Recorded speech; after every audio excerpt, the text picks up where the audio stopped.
Bang Egy, betul nggak bahwa suasana kebatinan dari teman-teman kelompok Islam ini karena tidak mendukung Anies ya, karena melihat kebijakannya selama ini tidak mengakomodir kebutuhan dari kelompok Islam. Betul nggak sih, Bang Egy? Ya, saya beda istilah ya. Saya tidak mau pakai istilah suasana kebatinan. Tapi persepsi keimanan. Contoh kasus ya, saya ada nangani kasus anak 5 tahun diperkosa di daerah Tanjung Priuk. Yang memperkosa itu umur di bawah 17 tahun. Di lantai 7, yang perempuannya di lantai 3. Saya ajukan sampai ke pengadilan. Alhamdulillah sudah dihukum. Tolonglah diurus ini anak, keluarganya. Keluarga nggak mampu, supaya kasih kenyamanan. Itu sampai sekarang nggak ada respon. Yang kedua, para nelayan di Tanjung Priok ya, tentang koperasinya juga. Untuk rumahnya yang sampai hari ini belum bisa dimiliki. Saya ajukan minta ketemu, nggak dijawab juga sampai sekarang. Yang ketiga, fokus saya sebagai profesional advokat ya. Saya sayang sama Dinda Anies ya, dia ngaku saya karena abangnya, bahkan mentor nih kalau menyebut ke saya. Itu kasus tanah di Pesanggerahan itu, daerah Jakarta Barat, kurang lebih 1 hektar 100 meter ya kalau tidak salah itu belum dibayar. Padahal sudah menjadi codetan kanal ke sungainya itu menjadi ke laut gitu loh, sehingga tidak ada kebanjiran. Yang tadinya tanah itu daratan gitu. Nah kita sudah 5 kali tulis surat, bahkan somasi, dan sudah sangat jelas saya kasih diktumnya 14 hari kalau Anda nggak respon, kami akan tindak lanjuti hukum peristiwanya yang lebih berikut. Misalnya pidana, kita bisa laporin polisi karena ada pasalnya 421 KUHP. Sebagai pejabat dia membiarkan atau tidak membuat kebijakan yang kondusif, itu dipidana 2 tahun 8 bulan. Pasal 421. Juga pasal 372 penggelapannya. Pasal 374 penggelapan dalam jabatan. Itu juga satu persoalan serius. Kalau di total hukumannya bisa 12 tahun lebih. Ya. Ini kan harus segera dipenjara kalau begitu. Nggak boleh, mesti segera ditahan. Nah, saya sudah kasih batas waktu sampai, dan saya sudah 7 orang membantu saya. Tingkat 2 habaib ya, tingkat lainnya teman dan teman dekat yang suka membantu Anies, tapi tidak direspon sampai hari ini.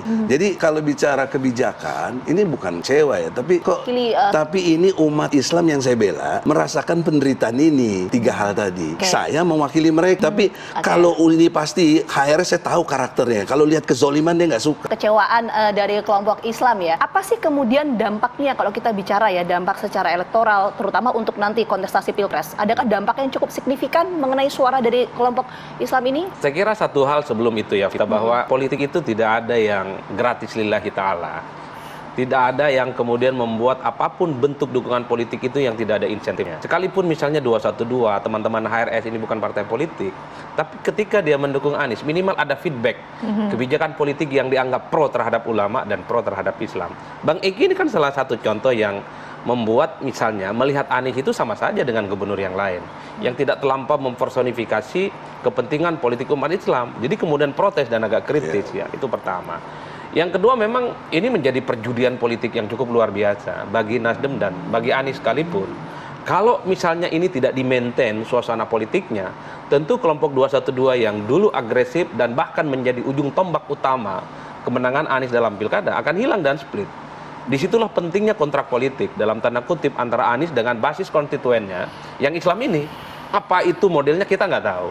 Tapi yang jelas sepertinya pastinya ada isu-isu Islam yang mesti harus diperjuangkan oleh Anies kalau membutuhkan dukungan kembali di 2024. Itu yang saya sebut tidak ada makan siang yang gratis. Pada level Nasdem juga begitu. Tentu Nasdem juga harus berdamai dengan para konstituennya yang 1, 2 ataupun di 3 tempat mulai agak kecewa dan menanggalkan keanggotaannya.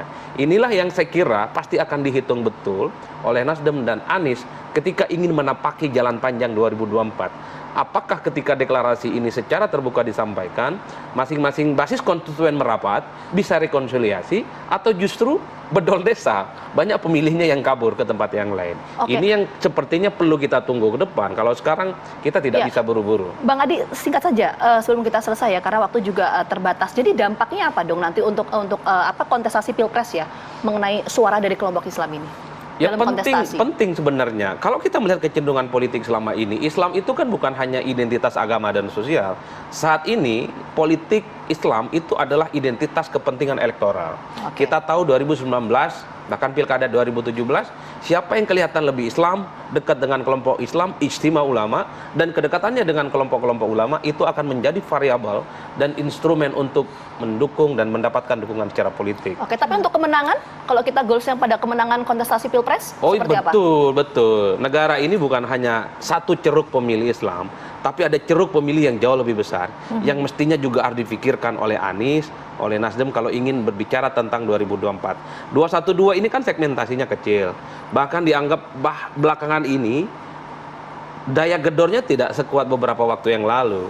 Ketika misalnya FPI dibubarkan, sejumlah aktivisnya kemudian berurusan dengan kasus hukum, jadi gerakan agresivitasnya itu tidak terlampau begitu kuat seperti beberapa waktu yang lalu. Maka tidak mengherankan sebenarnya kalaupun ada protes dari teman-teman 212 tidak dukung Anies, itu bukan suatu hal yang dianggap signifikan.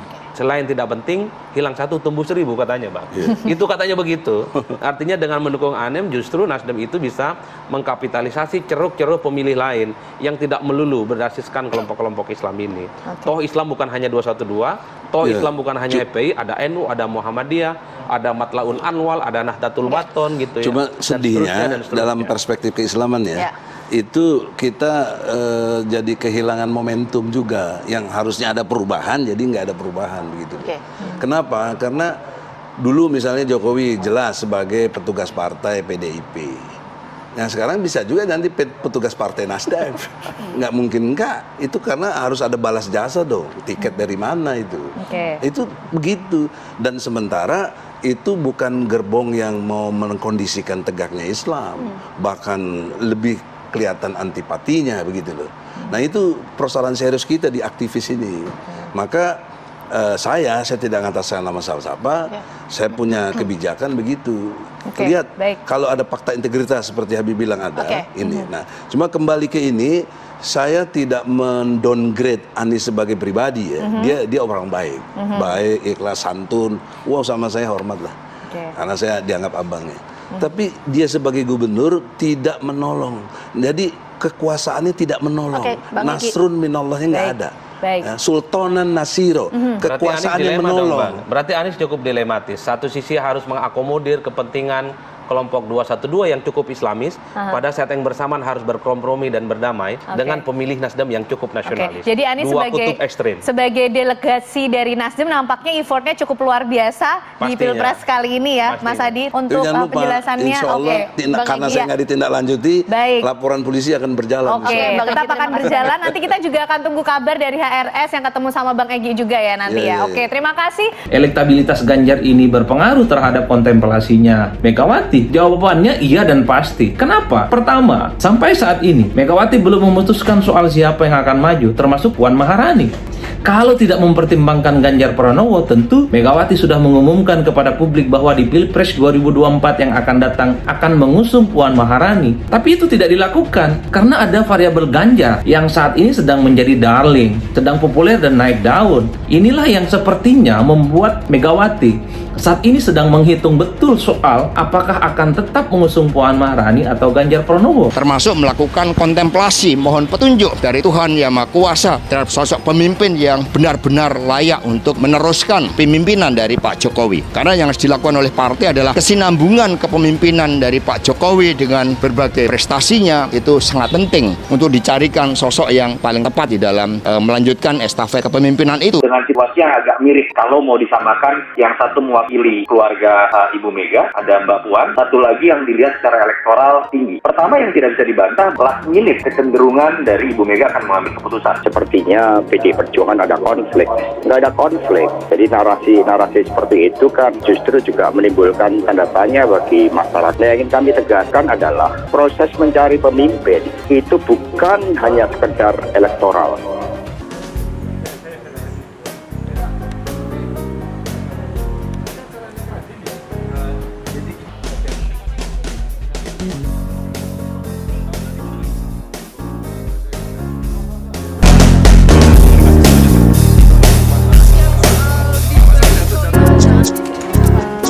komunikasi nggak Pak dengan PSI? Enggak. Belum tahu berarti jenengan? Belum. Saya baca ya dari koran. Makasih. Berarti nggak ada komunikasi sebelumnya Pak? Belum. Terus yang soal di baliho itu ada arti sendiri nggak Pak? Apa itu? Yang baliho atau Pak Ganjar di bawah baliho itu ada arti tersendiri nggak Pak? Ada dong, kan PDI Perjuangan mesti menang hat-trick. Dan itu kan ada di PDI Perjuangan Jawa Tengah. Saya kan kader dong. Sebelum ada deklarasi nanti?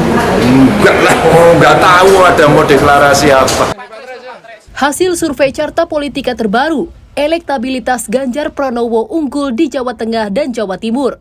Elektabilitas Ganjar di dua provinsi ini memiliki selisih angka yang cukup jauh dibandingkan nama capres lainnya. Sementara itu, elektabilitas capres Prabowo Subianto unggul di Provinsi Jawa Barat. Ganjar Pranowo unggul di Provinsi Jawa Tengah dengan presentase yang cukup mencolok 71,5%. Di posisi kedua, Prabowo Subianto 7,6%, Anies Baswedan 6,2%, Ridwan Kamil dan AHY di posisi keempat dan kelima. Ganjar Pranowo juga unggul dalam survei Carta Politika di Provinsi Jawa Timur dengan 31,8%, Anies Baswedan 17%, Kofifa Indar Parawansa 15%. Prabowo Subianto dan Puan Maharani ada di posisi keempat dan kelima. Di Jawa Barat, Prabowo Subianto unggul dibanding dengan capres lainnya dengan 26,9%. Anies Baswedan di posisi kedua 22%, diikuti Ridwan Kamil dengan 19,5%. Di Jawa Barat, elektabilitas Ganjar Pranowo menempati posisi keempat, diikuti AHY di posisi kelima. Direktur Carta Politika Yunarto Wijaya menyatakan, kemenangan capres pada Pilpres 2024 masih akan ditentukan oleh perolehan suara di Pulau Jawa. Jawa ini memang akan menjadi pertarungan yang seru antara Ganjar Pranowo dengan Prabowo Subianto. Ganjar sendiri menguasai Jawa Tengah dengan Jawa Timur dan Pak Prabowo masih menguasai Jawa Barat. Apa yang bisa kita baca di sini artinya pemilu 2024 itu belum bisa lepas dari residu yang terbentuk dari pemilu 2014 dan 2019. Kita tahu pemilu 2014 Jokowi sangat menguasai daerah Jawa Tengah dengan Jawa Timur yang sekarang dikuasai oleh Ganjar, dan kemudian Pak Prabowo di dua pemilu sebelumnya juga memang menguasai daerah Jawa Barat, walaupun sekarang suaranya agak tergerus karena ada sosok Anies Baswedan yang dianggap juga mewakili barisan antitesis dari Jokowi. Pulau Jawa memang menjadi incaran para capres meraup suara dalam setiap pemilihan capres mengingat besarnya jumlah pemilih. Tidak salah jika nama capres yang ingin bertarung pada Pilpres mendatang kerap melakukan safari di lumbung-lumbung suara yang disasar yang ada di Pulau Jawa. Tim Liputan Kompas TV. Sepanjang sistem itu kemudian bisa kita manfaatkan untuk menghadirkan maslahat dalam kehidupan yang mendekatkan pada nilai keislaman, maka jadikan wasilah itu untuk membangun nilai keislaman yang lebih luas. Jika memang maslahatnya lebih besar, maka ikuti, karena kalau ditinggalkan madaratnya lebih banyak. Anda boleh tidak sepakat, kemudian Anda tidak memilih, itu hak Anda. Tapi persoalannya ketika Anda tidak memilih, maka orang liberal ikut memilih, orang sekuler ikut memilih, lesbi ikut pilih. Ketika mereka memilih suaranya lebih banyak, mereka yang megang kekuasaan. Ketika memegang kekuasaan, kebijakan dibuat. Ketika kebijakan dibuat, apa kemudian dampak selanjutnya? Bukankah ada gambaran dalam agama kita untuk taat pada pemimpin? Sekarang pemimpin Anda misalnya membuat kebijakan yang tidak benar. Disitulah kemudian malorot akan muncul. Maka dari itu adalah kewajiban kita saat ini adalah menghadirkan suara-suara kebaikan. Perempuan pilih pilihan-pilihan yang mendekatkan kepada Islam, yang dekat dengan maslahat-maslahat keumatan. Begitu dia dipilih, dia buat kebijakan dekat dengan umat. Setelah itulah kemudian sistem akan berjalan menyesuaikan dengan maslahat kehidupan kita. Ikuti dan pilih orang-orang terbaik di situ supaya nanti memberikan maslahat kepada umat. Kan agak aneh, Anda tidak memilih tapi wajib taat kepada yang dipilih. Aneh. Anda tidak memilih tapi setelah terpilih wajib taat. Ya bagaimana Anda bisa tidak memilih yang terpilih orang yang buruk dan Anda menaati orang buruk? Itu kan maslahat, di situ tidak ada. Allah Ta'ala alam bisawab.